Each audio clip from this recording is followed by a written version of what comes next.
Hello, everyone, and welcome to today's SANS webcast, Common and Best Practices for Security Operations Centers, panel discussion, sponsored by ExtraHop, Siemplify and ThreatConnect. My name is Carol, author of SANS, and I will be moderating today's webcast. Today's featured speakers are Chris Crowley, SANS analyst and instructor, Jody Caldwell, Director of Customer Success at ThreatConnect, Jeff Koslow, Deputy CISO at ExtraHop, and Steve Salinas, Director of Product Marketing at Siemplify. If during the webcast you have any questions for our presenters, please enter them into the questions window located on the GoToWebinar interface at any time. Please note that this webcast is being recorded, and a copy of the slides and recording of this webcast will be available for viewing later today and can be found on the SANS registration page. And with that, I'd like to hand the webcast over to Chris. Thank you very much, Carol, and thank you everyone for attending. I want to start off here and just talk a little bit about some things in our survey. I did a webcast yesterday that had more details, but just to recap some of the key results from the survey. And we'll talk about some other results in the survey and ask our panelists to discuss their thoughts on those. But some of the key things that we found in the survey is that the most frequently cited problems were lack of skilled staff. And the other one, the second one on that list, was absence of effective orchestration tools. And so these are the things that people were saying that they identified that were holding them back from doing all that they thought that the SOC could do. In terms of technology, we asked a series of questions. There's about 50 different types of questions. We didn't ask about the specific tool, like which brand tool. We asked about different types. And overall, the single highest performing technology, according to the people who responded, they said that they were very satisfied or satisfied with access control and VPNs. And then the thing that they identified as the single lowest sort of satisfaction is artificial intelligence and machine learning tools. And so across all of the different categories of technology that we asked about, that was the one that people responded that they were dissatisfied the most. And again, these are more fully elaborated in the survey if you want to read the details of it. And I think that we'll hear some of these sentiments echoed in our panelists today. But the things that we are providing as takeaway recommendations based on the data that was included in the responses, based on the in-depth interviews that we had, and based on my and John Pescatore's understanding and experience, we were providing these specific recommendations. First off, articulate the services that the SOC provides in a meaningful way to the business, so that the business understands what it is that you're supposed to be doing and how you're doing it, and think of those as services that you provide and be able to actually list those as an offering. Another thing, and it's related to this, but it's more on the internal aspect of this, is build use cases. And there are a lot of details around how to build use cases, but think about what things are truly meaningful to the organization, and then build detection with enrichment of threat intelligence and correlating data and other sorts of alerts and differentiations between normal and abnormal. Build these things so that your tools, whatever tools you're using, are driven to show you about the detects that are most probable and most important for your business and for the information technology that you've deployed. Since one of the biggest complaints was lack of skilled staff, one of the things that we recommend is when you find good people, keep them. And from the conversations that we had and from our experience, we identified that retaining staff frequently comes down to providing good opportunities for training and growth for those staff members, so they feel that they are themselves personally changing but they're still able to change and adapt within your organization. Another thing that we identified was that a lot of organizations are using managed security service providers. They're looking outside of their organization for help. And the recommendations that we have about that is don't just blindly do that. Identify what things you can do internally and hold those internally, and then look for ways to make strategic partnerships with your external service providers. And this includes developing use cases so that you can articulate what it is that you expect that service provider to do for you. And there were actually a lot of service providers that answered questions in the survey. And in some of the interviews, what they talked about was the fact that their customers, when the customers came to them, are oftentimes immature and could not express what it was that they actually were concerned about on their own business. And so that's something that requires maturity to be able to reflect on that. And so if you can articulate that, then you can go and look for good strategic partnerships in that service provider. And then the last recommendation is to effectively coordinate with your IT resources, and don't establish a confrontational relation to the network operations center. If you have one, do establish a good orchestrated set of handoffs and set of responsibilities in terms of who does what in normal operations, so that when things start to get more difficult, like you have an incident that you're working, you can rely on an established rapport rather than trying to build some sort of a relationship during the midst of an emergency. Okay, so those are the things that I have as the very highest level items coming out of the survey. So we're going to get into some more details now, and we have some questions and just sort of talk about the data that this question is coming out of. And so in our technology discussion, we asked the questions around technology use, and we categorize the different technologies from within the NIST cybersecurity framework. And part of the NIST cybersecurity framework uses a category of identification. And this is not identification in the sense of identifying an incident. This is identifying the risk associated with operations of IT assets.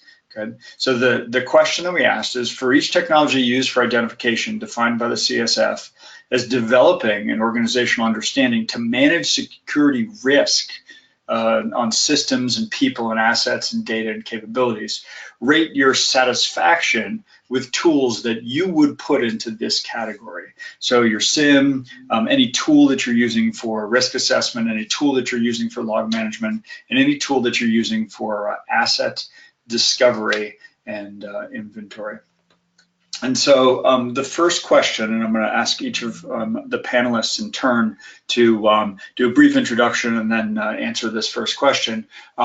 The survey reports enterprises continue to struggle with maintaining up-to-date asset inventory. And this is something that came out in other questions, and it was a problem. And so from what you have seen in your experience with customers of your various products, what are some of the best practices that the successful maintainers of good asset inventories embody, and have they been able to maintain that level as they start to do more of this infrastructure as a service and cloud and partial cloud and all these other sort of transformations that are happening in our IT assets? So the first panelist that I'm going to turn it over to is Jeff Koslow. So Jeff, if you would go ahead and take it away and share.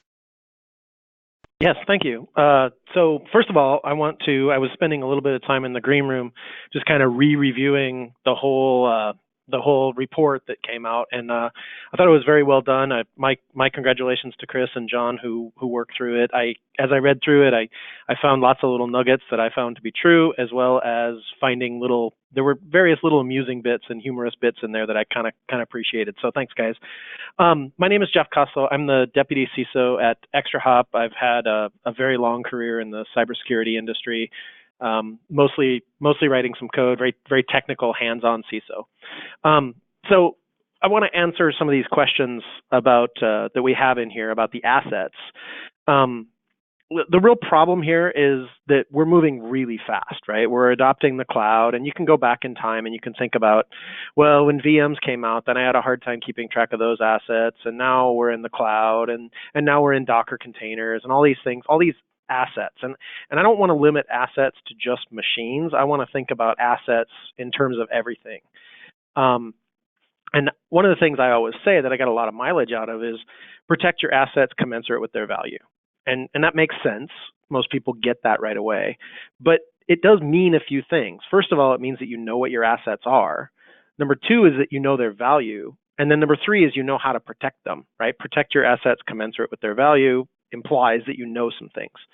And to me, knowing your assets comes down to some sort of visibility into your input process for your machines, but also where you have your data, where you have your key assets. As you're doing an investigation or doing some sort of trying to figure out what you have, the best thing that you can do is get some contextual information about the assets. Your most important assets may be the database that serves your every single business process that you own, and it happens to be running underneath a system administrator's desk right now, right? These are your assets that you have to protect, and protecting your assets implies that you know where they are and you know the importance of them, and you make sure that they're not running under a system administrator's desk. So what are some of the best practices of those who are able? I think it comes down to visibility. I already kind of said that, but if you can get the visibility into everything that you've got and understand that, hey, it turns out that this one machine that I think that's the one that's underneath the system administrator's desk, it sees terabytes of traffic a day. Why is that? Let's go in and sort of investigate that. I happen to believe that kind of the source of truth is the network data, and so you can get a lot of context and a lot of information about what's happening by looking at the data on the network, and that gives you contextual information. It gives terabytes per day or gigabytes per day. It gives you information about what sort of operating system might be running on that. It gives you a lot of information. It's an HTTP server or it's a DNS server. It gives you a lot of information about what you have, and then you can also derive analytics from that, right? So that's what we already kind of mentioned, how much information is coming in and out. These are the analytics. So that's analytics from the source of truth, which is the network, is a great way to start gathering some of that data. And second of all, just asset inventory. And this, when I say asset inventory, most people just immediately kind of go to machines, but like I say, I think it's a little bit greater than that. I want to get into the data that's on those. As you start to dig into your analytics, you'll start to find out where some of that data is at. So it's all about visibility and understanding what assets you have. And I think once you understand that and start to gather that visibility, you'll answer the second question about maintaining the level as your enterprise grows and tries to move fast and moves into the cloud or hybrid cloud or Docker containers or things like that. And you will be able to have that same level of visibility into what's there because you've got the fundamental network level analytics across all that. So that's my that's where I come from on that question. Great, thank you for that. Next, I want to go ahead and ask Steve Salinas. Steve, what are your thoughts on best practices of those who are able to do this well, and how are they dealing with the changing landscape in IT of moving to cloud and infrastructure as a service? Sure. Well, first of all, thanks for everyone for joining. My name is Steve Salinas. I'm Director of Product Marketing at Siemplify, and I've actually had the opportunity to work kind of in different areas from the vendor side, starting all the way down with computer forensics at a company called Guidance Software for a long time, and then in cloud security, and then most recently before coming to Siemplify, working for Cylance, so that AI and machine learning response was kind of interesting to me. But now here at Siemplify, we provide SOAR solutions, but I'm also have talked with tons of different security analysts, all the way from computer forensic examiners all the way up to to CISOs and whatnot. So I think the points made just a moment ago really kind of hit on a lot of the issues, the dynamic nature of business today. I think one of the issues that I think that from a best practices point of view, and this has kind of come not just for this question, but I think a lot of times people that are outside the business looks at security as an inhibitor in some situations, depending on the industry that you're in. And I think one of the things that I've seen customers be successful with when they're able to, and you mentioned at the beginning, is like show that, you know what, we are here to help you from a security standpoint, because guess what, if one of these machines that we don't know about gets impacted with ransomware, or something happens to the machine and we have no visibility into it, it's going to be very difficult for us to help you. So I think making sure that the entire organization understands the value that you're going to deliver, and that it's not just, oh yeah, we got to make sure we let everyone know we're bringing on this new server.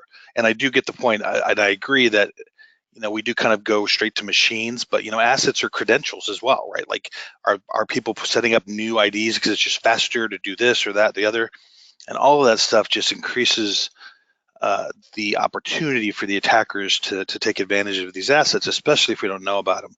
So I think one is trying to instill, and it's not easy, but trying to instill that, you know what, we're here as security professionals to help, right? We're here to make this business grow, right? The only reason we're protecting it so that it can grow and that we can satisfy our customers and hit the goals and objectives of the organization. So I think that's one of the things that you can do as well.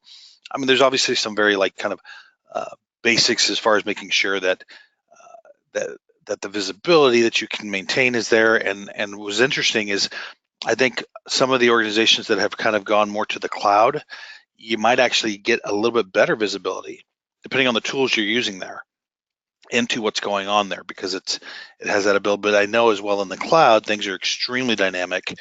And as far as, you know, when machines kind of start to work, there's a problem there. It's not a matter of fixing it. They just kill it and kind of restart it, or a new machine. So my key point here would be, I guess, is to think about, are there ways that you can work with the business owners, the people that are the ones that need the new assets and the ones that are causing your asset inventory to get out of sync, to make sure that they understand that, hey, you know, we're here to help you develop some of that personal relationship. And I think that can go a long way to help maintaining good visibility across your assets. Great, thank you, Steve. And last panelist, Jody, do you want to go ahead and just again briefly introduce yourself, and then best practices that you've seen, and how is that changing in the face of the cloud and infrastructure as a service movement? Sure, Chris, thank you. So my name is Jody Caldwell. I am the Director of Customer Success over at ThreatConnect. A brief background on myself. Basically was doing some threat intelligence for the government for a number of years, and kind of, you know, bounced around between threat intel teams, but also supporting SOC and IR operations, and you know, kind of living this nightmare with asset inventory. And you know, one of the biggest things, you know, during an investigation that people want to know is, you know, what assets are, you know, in the infected areas, what could they potentially be going after, and driving home operational impact. That's usually the number one question that people look for answers to. Unfortunately, you know, operational impact will really come from that business unit who oversees that particular, you know, device and uses it on a daily basis, and kind of starts to get into, you know, anything that may be exfiltrated, or, you know, the adversary has access to. So, you know, kind of back to Steve's point, you know, working with your business units, seeing what their requirements are, what they've got laid out, will definitely help the situation. Of course, you still have to do some of those basic things with endpoint devices and scanning to identify any rogue endpoints or assets that may be introduced to the network. The other good thing, you know, looking at, you know, infrastructure as a service and some of those hybrid cloud infrastructures, obviously over the last number of years, we've seen a greater impact with cloud infrastructure. And I think it was Jeff that actually mentioned it, like, you know, it's definitely in some ways a little bit easier to identify some of those assets as long as, you know, you're in a cloud environment. I think the bigger problem is some of those older systems and servers that currently reside in the bowels or the basement of the network. Those are the challenging things that we only know what we know, and really, if you want to get into risk and start identifying where that risk lies, you have to identify those assets for it to be meaningful and impactful in the long run.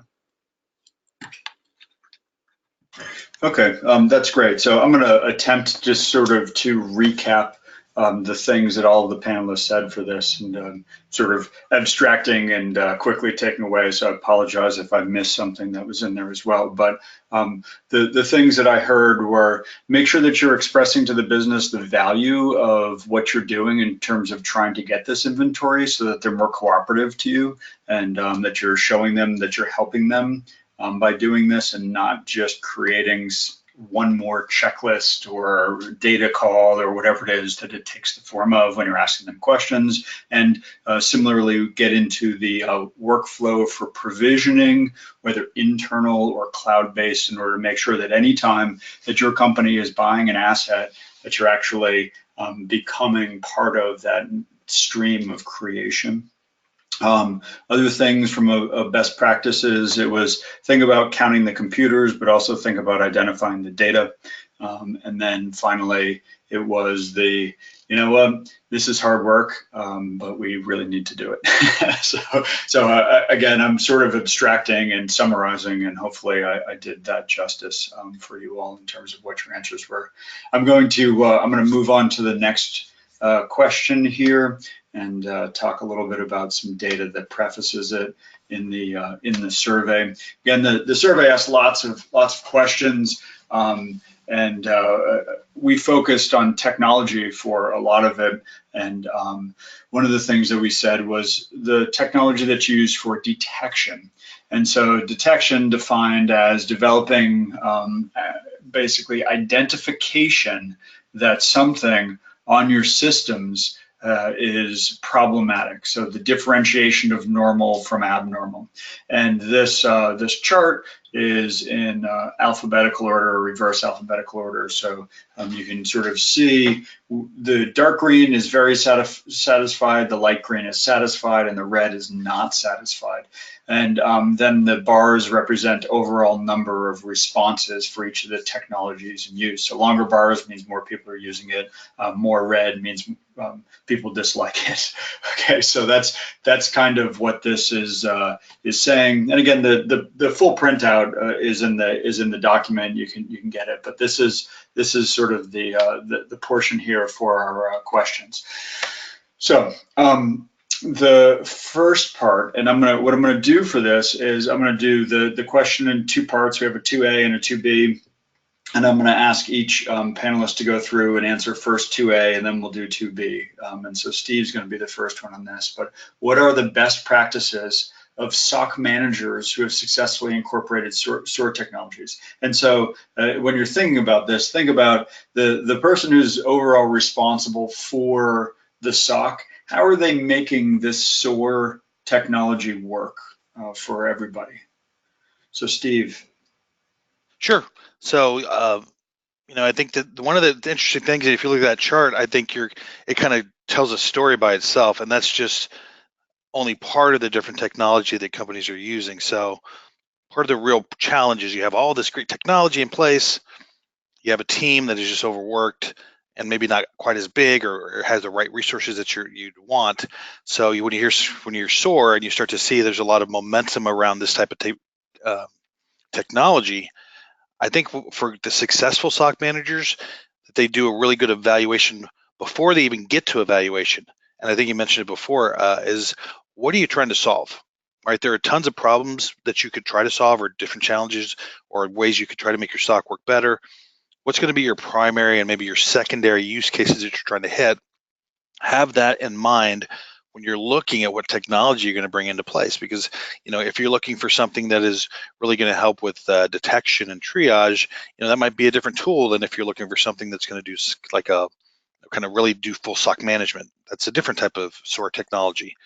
So that's one of the main things. The other thing would be to go into this type of project with your eyes wide open, and as much as, and I'll say it this way, this isn't just like an easy button, right? There's a lot of value that you're going to get out of a SOAR solution for sure, with the orchestration and the automation, especially with the team sizes and maybe some of the skill gaps that might be on your organizations. But the most successful that we've seen is that they have either identified their workflows, so that the playbooks, right? Because the worst thing you want to do is automate a bad process, because you're only going to get to a bad resolution faster, right? You want to have some good ideas, and it's okay if you don't have all of these playbooks worked out.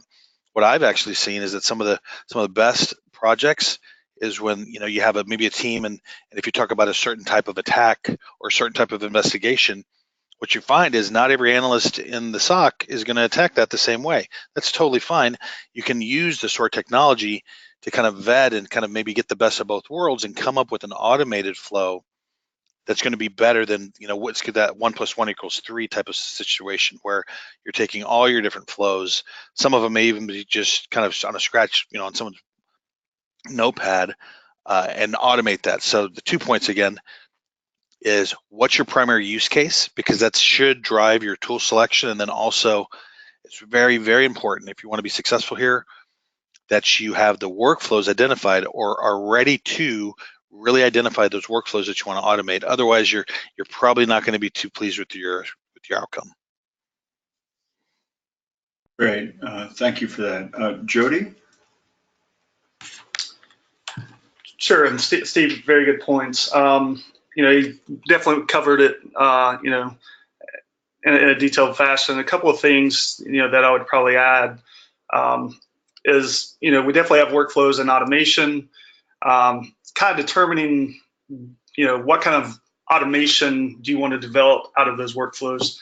I think there's been a lot of, in IT overall for a number of years, we've looked at automation, whether it's, APIs and developing some scripts to, make things more time efficient for our resources, for our analysts and SOC managers that we're paying. But how can we start to streamline some of those efforts?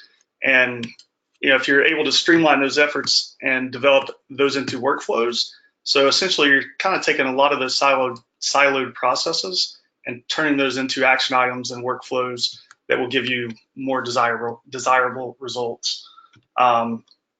And really, outside of some of those workflows, as you start looking, I think as an industry, we still stay very siloed, whether that's within orgs and teams. I think a lot of those barriers are being broken down, but being able to automate those workflows, but work between the different tools and technologies that we have, will definitely give you a more desirable outcome in the long run. So, SOAR is certainly starting to expand, but really starting to integrate everything instead of kind of having everything segmented will definitely, bring this whole thing to fruition for a lot of organizations. Great. And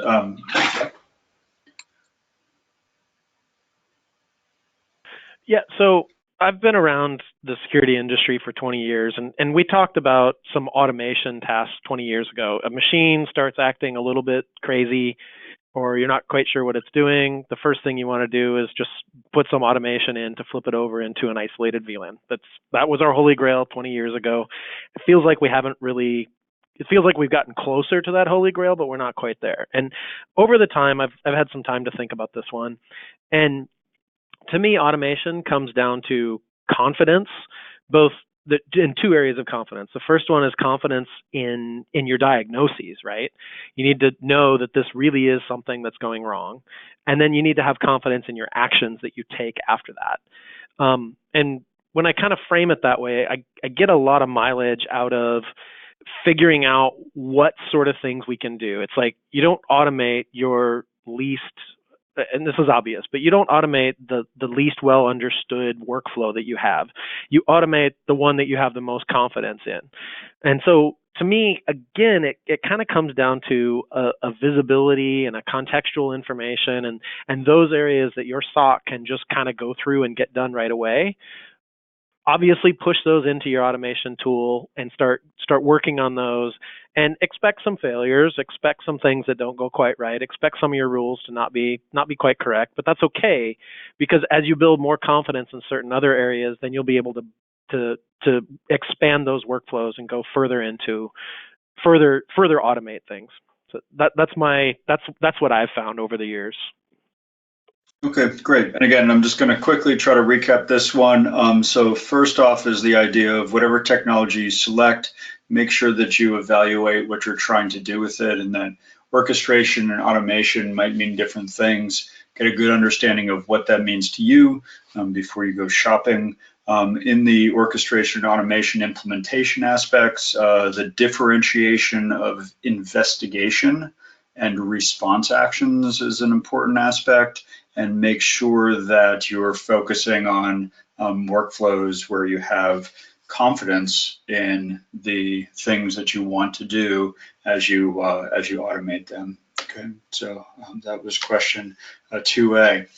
Question 2B is going to be related to the idea of metrics. Part of this is the expression of how we are doing to our business. And the question that we asked, and there were some other questions related to metrics as well, but the first one we asked is, do you provide metrics? There are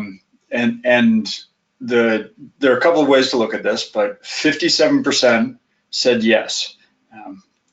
To me, that number seems outrageously low, but that also, depicts sort of the state of SOCs today. So this is something that we're going to think about. And for those who answered yes, we asked the question, what metrics do you use? And the graphic here, it depicts how many were handled, how many you report, whether you actually meet some sort of objective to it, and so on. But the top metrics that were used: number of incidents handled, time from detection to containment to eradication, number of tickets, I'll say, but number closed per shift, and then a risk assessment and how many of the systems that the SOC is intending to protect have actually been identified and have risk assessment performed on them. So of the metrics that are of the people who are performing metrics, these are the ones that were the most commonly cited as what they actually did. So for our panelists, I want to ask the question, and this is a question that I think is a really difficult question to find authoritative reference for. So I'm asking for number one, your opinion, and also if you do have a reference that you base this on, where you're drawing that from. And again, we're going to start with Steve on this one. So are there metrics that show a measurable business benefit that you've seen in your customers or people you've worked with? So yeah, this is a great question, and it comes up a lot with folks we talk to. And I think the responses are interesting because I think obviously primarily what is the SOC trying to do is making sure the business is up and running and doing what they need to do. Not that metrics aren't important, but it kind of maybe takes a back seat, right? Because you need to make sure, because a lot of the tools and technologies that are available, maybe it's really difficult to get to that number as the survey results showed. But I think when you start to look at, in context of SOAR, one of the other benefits of a SOAR solution, or it should be, depending on what you select, is that you're getting to see a new view across your security stack as to what are the different tools that are generating alerts. Because what is one of the biggest issues, right? There's alert overload, duplicate alerts, false positives, right? You're just getting pounded with alerts. So if you implement a SOAR, and again, varying solutions take different approaches. What you should be able to identify is some sort of alert reduction, and that can come in a couple of different ways.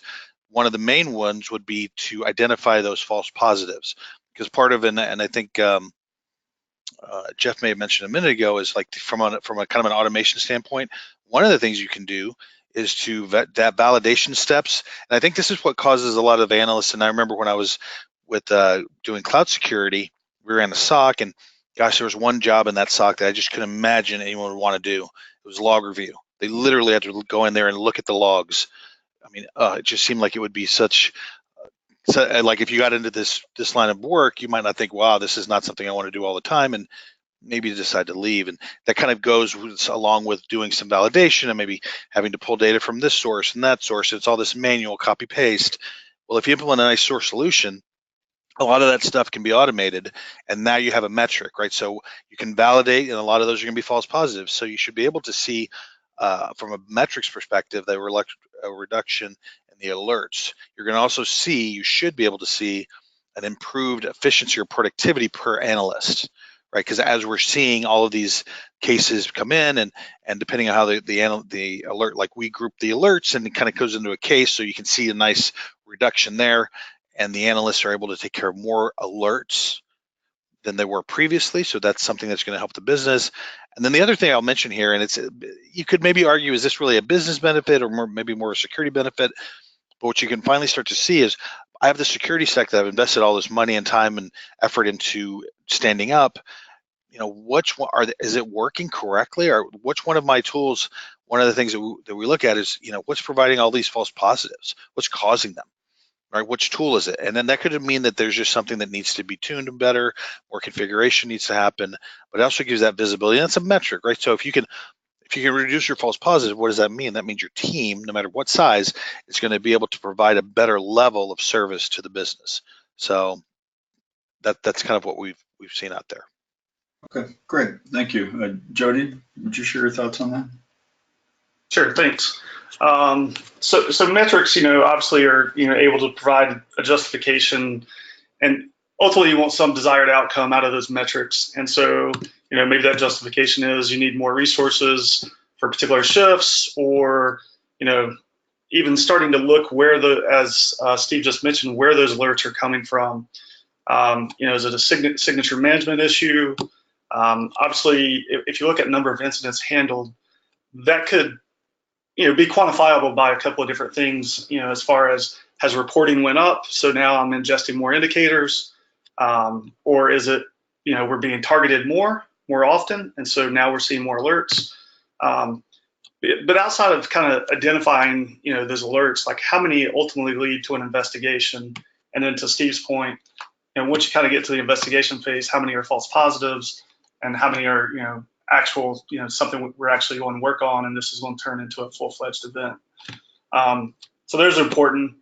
Getting back to a little bit to what Steve was talking about with some of the data sources, and looking for those high fidelity things that you may be sending to your SIM, or creating signatures based off of certain activity, that's certainly important, and you want to have the confidence in the data that you're getting that's ultimately leading to these alerts. Because the last thing you want, within your SOC environment is, the people that are looking at these alerts to get some type of alert fatigue, and eventually not take something seriously, and it turns into a much bit larger incident, and those aren't always fun to deal with. So those are kind of my couple of points, looking at the identification, how many lead to an investigation, and then certainly you can start to get into isolation and mitigation of the particular incident. But those are things. But my real takeaway is, as an Intel guy, is looking at what alerts are essentially driving those investigations, and making sure that those metrics are good, and you're getting the return on investment for what you're paying for those. Great, thank you. And Jeff? Could you back the slide up one, just to go back to the metric? There you go. I don't really have a whole lot to add here. I agree, this is one of the harder questions that SOCs have to answer. My distinguished co-panelists had some good answers on that. When I look at this sort of strikes me as one of those things where you get what you pay for.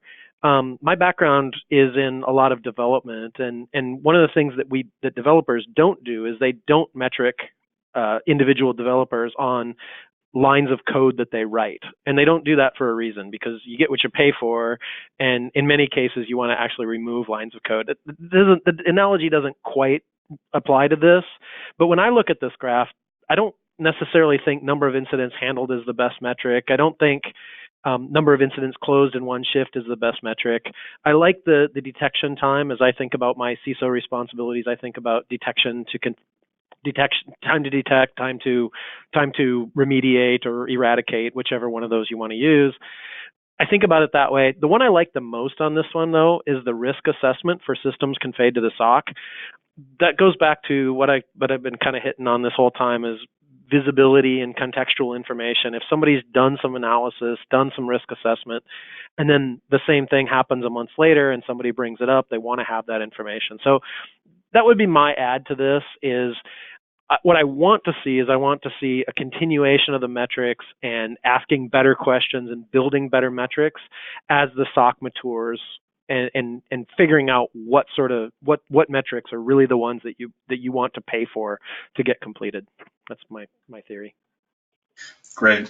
So again, my brief recap, and then I'm going to add a couple of items on my thoughts on it. So the idea that is using the tools to get instrumentation to be able to get metrics is really a useful thing. And when you have the right sort of tools, that tends to lend itself to having free data that drives toward metrics. Another thing that was mentioned by all the panelists essentially was the idea of the validation of the metric is intended to be a validation of the investment that the organization has made. So make sure that you're depicting that. And you know, the last one is be careful of perverse metrics where the metrics are showing something that doesn't really actually tell anybody anything, or worse, turns it into a person is doing an action in order to satisfy a metric that is taking them away from the initial objective of what their job would be. And so I want to put out there, and I've sort of seeded this into the question too, is there really are, in my opinion and in my research, few authoritative references that are available of what metrics you should collect and track. Andrew Joquaith has a book on it. There's some stuff that's out there, and Carson Zimmerman and I actually just wrote a talk, and Carson presented it at first that tries to get closer to them. And again, Jeff really talked to it, is that number of incidents handled. Does that actually tell us that we're doing well?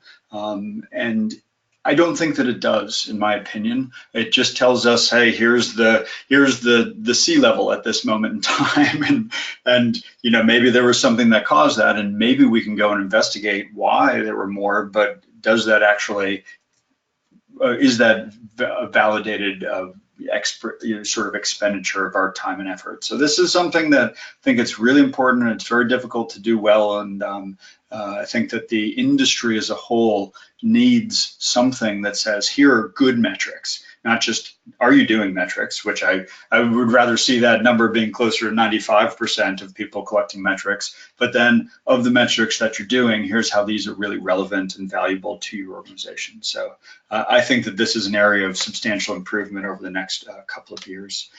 So the third question that we have here, this is one where we talked about some challenges of integration, utilization of the SOC. We looked a little bit over time from 18 to 19, and since we asked the same question, we're able to do a little bit of a comparison. We didn't see a lot of change in this, and if you look at the chart, there's not a huge substantial change that we can point at, and also we don't necessarily have the same people responding in each year, so you have some shift there. But it's interesting nonetheless to see that lack of skilled staff and lack of automation orchestration are an issue, and then some others there. Too many different tools trying to integrate the data across them isn't working. My management doesn't like me, and I don't have their support to do things. We don't have good processes. We don't have visibility across our entire environment, and we just don't have the resources to look at all of the different assets that are out there. And so I'm stuck chasing the few things that I can chase, and usually not ending up with a good outcome from that.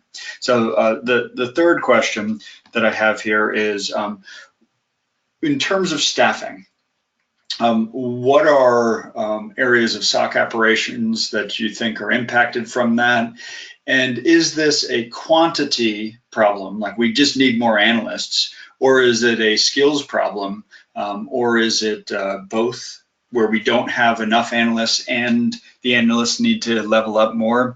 And then how do you propose that a manager solve this problem? Most of the managers that I talk to identify this as a problem. What would be the way that you would suggest the manager go about solving this today and tomorrow and for the future? So for this one, we're actually going to start with Jody, and then we'll get Jeff and then Steve. Jody? Okay, thanks, Chris.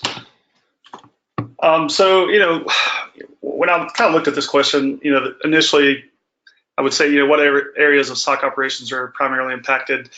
To be honest, I would say it's probably, all across the SOC, everything from incident response to vulnerability management, get into forensics and malware and any of your intel folks. While I think the gap has definitely shortened, I think as a cyber industry, we've still got some catching up to do. But to be honest, we bring in junior analysts, mid-level analysts, and senior analysts. The one thing, like across all organizations, that we have to do better is make sure we're putting out robust training plans and expectations for bringing these folks in. I would say the other thing that's been impactful probably over my career is also looking at the problem from a blue team, a red team, and then the purple team is collectively understanding what you're trying to accomplish across security operations. So if you're hiring an incident responder and somebody to look at PCAP and those types of things, you ultimately want them to understand the larger picture and how to conduct an investigation. Working at both large and small different organizations and SOCs, sometimes you may have 10 forensic guys and somebody to do malware analysis, and then sometimes you may have 2. But the problem is, if you lose a really great person, there's a huge talent gap there, and then to bring somebody else in may take a period of time to do that. So I think allowing your entire organization to essentially cross-train and understand what other folks are doing and why they do things over the course of an investigation is very important. As far as quantity problem and skills, I think that kind of goes into the skills portion of it. Quantity, again, I think we're getting better. There's still probably a little bit, that further we need to go with that. But at the end of the day, I think it relies with our senior leaders and those mid-level analysts to help train people that come into the organization. And I'll use the cliche as, we're only as strong as our weakest guy, our gal. So we got to understand that bringing those people up is essential to, retaining them, because people want to feel wanted and trained, and have some type of vision to where they want to get. Finally, the last question, how do SOC managers typically find additional staff? That's a tricky one. It's not easy to find good people. I think we can all attest to that. But you want to look for somebody that has the technical abilities. But what I look for is somebody that is able to solve problems. So during an interview process, asking questions on how would you handle an investigation if X, Y, and Z happened, what would be your course? And not only from an incident response standpoint, but all across, how would you handle it all the way through? And so working those problems in their head, I think, is essential. And then honestly, I'll look for the intangibles. Are they able to communicate effectively? Team player, those types of things, because why you can have some people that are super smart, I also need them to articulate the issues that we're seeing and be able to communicate those across not only to E-staff or the C-suite, but also to their peers as well. So. Okay, great, thank you. Jeff, do you want to share your thoughts on this? Sure. So I like Jody's answer a lot on all the areas here. if I can paraphrase kind of what he said, he mentioned training at one point, and then kind of went on and gave some more examples. And I would pull up the plane on that, and I would just say there's a lot of structure to be added here, and filling out a good structure to the SOC is going to benefit you long term. I think what he mentioned, one of the things he mentioned was, if you lose a senior, how can you fill that gap as soon as possible? If you've already got the structure of the SOC in place, well established, when that senior leaves, the junior who's right below him had seen what he had done and can step in to fill that gap from a structural perspective. Now, it's kind of trite to say people, process, and procedures, or people, process, and tools, or something like that. That's what you need to do. You need to build that very structured, bring that in, and then what you'll find is that as you get your people kind of leveled up from tier 1 to tier 2, and again, this is kind of trite, but as you get that, the tools that they have, they'll be able to push that down further, and I think you'll just escalate the whole culture of the SOC and bring everybody up into its security. It's a hard problem, but it's building the structure around that to put it all together and escalate your people as quickly as possible. And from that perspective, the second question, is it a quantity problem or a skills problem? I would actually add in a third one, which is kind of a tools problem. Not enough analysts, not quite enough skills, and then the tools don't always help you as much as you want. People, process, and technology, to bring all those three together. Try to build a structure that brings all those things together and moves them all up, and I think you'll have the best luck that you can. Finding additional staff, you have to look for the intangibles. You have to look for somebody who will, this has already been mentioned by Jody as well, you have to find people who will creatively solve the problems that they're given, because they may not have all the information they need. They'll notice that they don't have that information, and then figure out a way to get that information. That's one of the easiest things, the easiest ways to think about it. It's a tough problem. This is all very complicated stuff, and I appreciate the insights that this report gave. I don't have any magic bullets for this, and I'm not sure very many people do at the moment, but this is a problem we can solve. We just have to work at it. Okay, great. And Steve, do you want to share your thoughts on this as well? Sure. And, I think this is something that I think everyone needs to be aware. Like, if you think about SOCs as like a house, right? And there's a market for these houses. Right now, it's a buyer's market, right? Because we all know there's a shortage. So I think one of the important things is to make sure, and the guys already hit on a lot of the points I was going to talk about, but that the analysts that are coming into the SOC, what do they want to achieve? I mean, I've talked to a lot of different analysts, and frankly, some analysts, they have no desire to become a manager. They want to come in, they want to do their work, they enjoy doing it.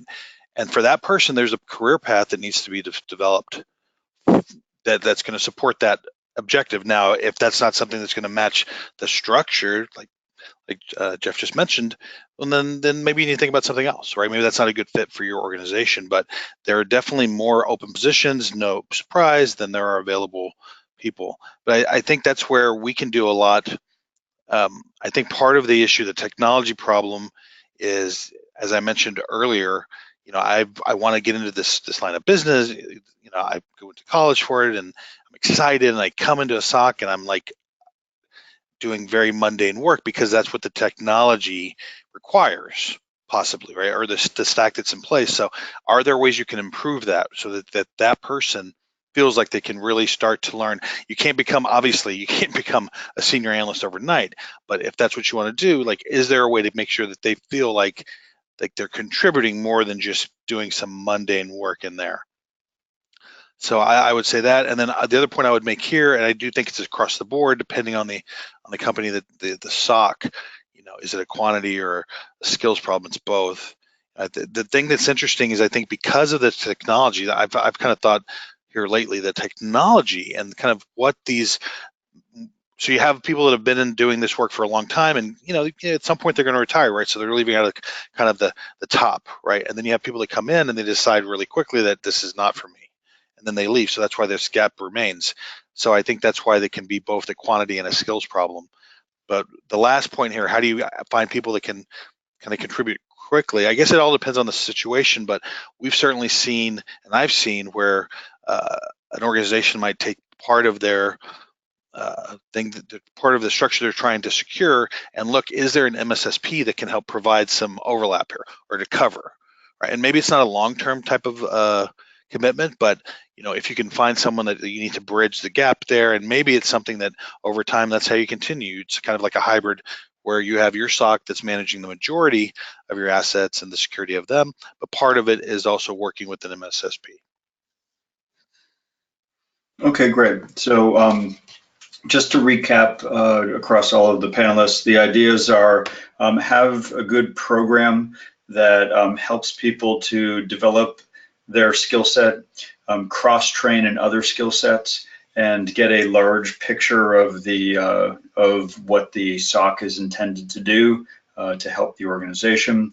Make sure that there's structure to support the promotion from within, and make sure that the skills that are developed by analysts are also appropriate for the tools that you're using. And then for the hiring component, the thing that was sort of most common was hire for people who have good technical acumen, plus make sure that they're part of the team composition that you have in place, and make sure that you are looking for people with the aptitude to grow and learn and expand and fill the gaps that they're going to encounter in the SOC. So we're almost out of time, but we might have time for one question. So with that, I'm going to turn it back to Carol Ott to go ahead and ask a question if we have any from the attendees. And if you do have a question, go ahead and put it into the question area in the GoToWebinar question tool. Great, thanks so much, Chris. All right, this first question is for Jeff. It says, it seems like security controls and detection frameworks like NIST, MITRE, ATT&CK, and CIS Top 20 are increasingly influencing product purchasing decisions in the SOC.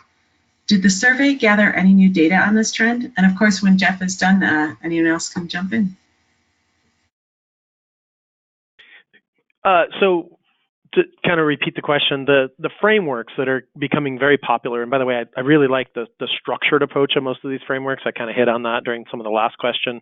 I like thinking about things, as an engineer, I like thinking about things in terms of big problems, break them down into smaller ones, and then finding solutions that will fix those individual things.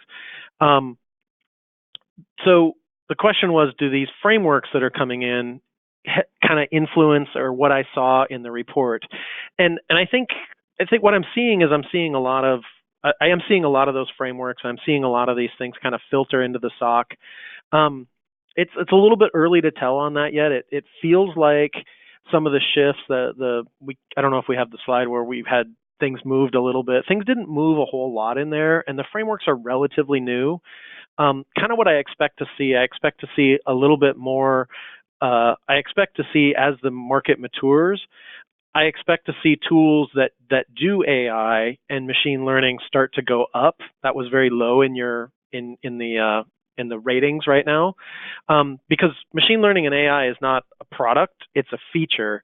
And as these features develop over time, we'll start to be able to glean more and more insights out of those. We'll start to have more analytics. And I would expect the tools to get better. I would expect the frameworks to fit into the tools, and the tools to fit into the frameworks a little bit better. And so that's what I view the long term is we'll get better at putting these things together and answering the questions and building confidence in how we can deal with all these problems that we're seeing over and over again.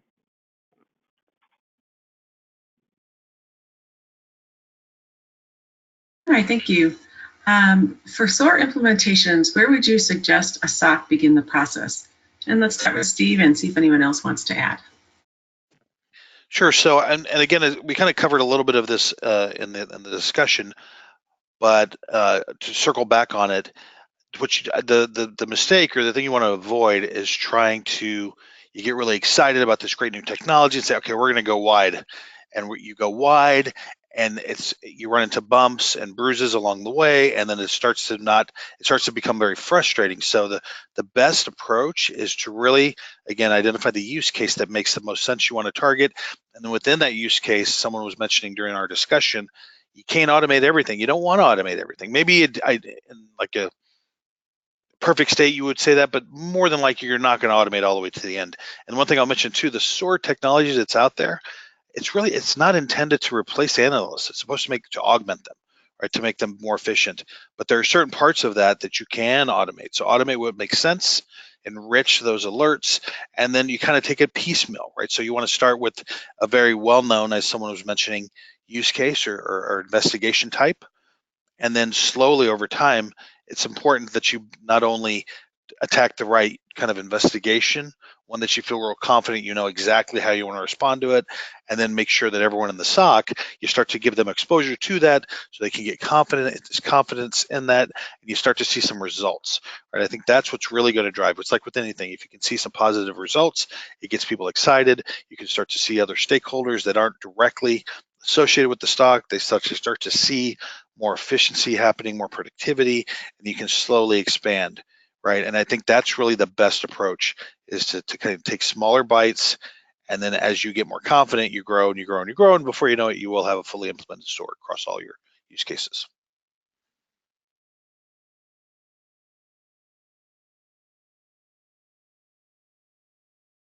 All right, well, that's all the time we have for today. Thank you so much, Chris, Jody, Jeff, and Steve, for your great presentation.